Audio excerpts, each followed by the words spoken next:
যেমন ধরেন কুরআনে মুসা আলাইহিস সালামের কথা বলা হয়েছে, আর আমরা দেখি যে একই গল্প বারবার বলা হয়েছে।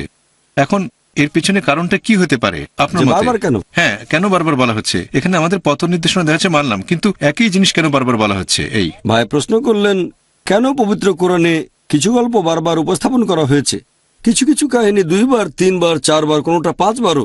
শুধু গল্প নয়, মাঝে মাঝে নিদর্শনও। যেমন ধরেন শুধুমাত্র সূরা কামার অধ্যায় নম্বর 54, একই কথা 4 বার বলা হয়েছে একই সূরাতে। অনেক কথা আবার আছে হয়তো 4 বার প্রথম দিকে একটা সূরাতে, তারপর আরেকটাতে মাঝামাঝি, তবে এটা এক সূরাতেই পরপর 4 বার। আমি তোমাদের জন্য কোরআনকে সহজ করে দিয়েছি যাতে বুঝতে পারো, মনে রাখতে পারো। তাই তোমাদের মধ্যে উপদেশ গ্রহণকারী কেউ কে আছে? তাহলে বারবার বলা এটাও বিভিন্ন টাইপের। যদি একই কথা বারবার বলা হয় একেবারে হুবহু, তাহলে গুরুত্ব বোঝানোর জন্য এটা বেশ গুরুত্বপূর্ণ। যত বেশিবার বলা হবে তত বেশি গুরুত্বপূর্ণ। তার মানে এই না যে একটা বিষয় বলা হয়েছে 2 বার, অন্যটা 4 বার, তাহলে দ্বিতীয়টার গুরুত্ব প্রথমটার চেয়ে বেশি ভাবে বলা যাবে না।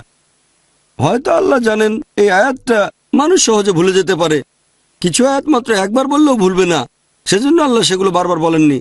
যেমন ধরেন অ্যালকোহল নিষিদ্ধ, এটা কোরআনে বলা হয়েছে মাত্র একবার। শূকরের মাংসের নিষেধাজ্ঞা 4 বার। আল্লাহ ভালো করে জানেন কোন কথাটা বারবার বলতে হবে। যদি হুবহু একই কথা বলা হয় তাহলে সেটা গুরুত্ব বোঝানোর জন্য। অনেক সময় বারবার আসছে, তবে 80% একরকম, 20% বদলে যাচ্ছে। শুরুতে হয়তো একরকম, শেষের দিকে আলাদা। অনেক জায়গায় শুরুটা আলাদা। এখানে গুরুত্ব বোঝানোর পাশাপাশি বিভিন্ন তথ্যও দেওয়া হচ্ছে, বিভিন্ন ইনফরমেশন।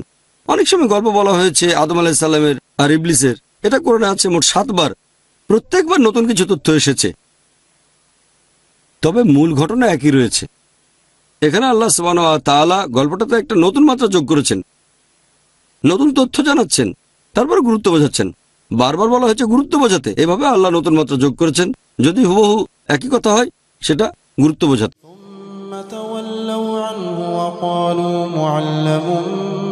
مجنون إنا كاشف العذاب قليلا إنكم عائدون يوم نبطش البطشة الكبرى إنا منتقمون ولقد فتنا قبلهم قوم فرعون وجاءوا رسول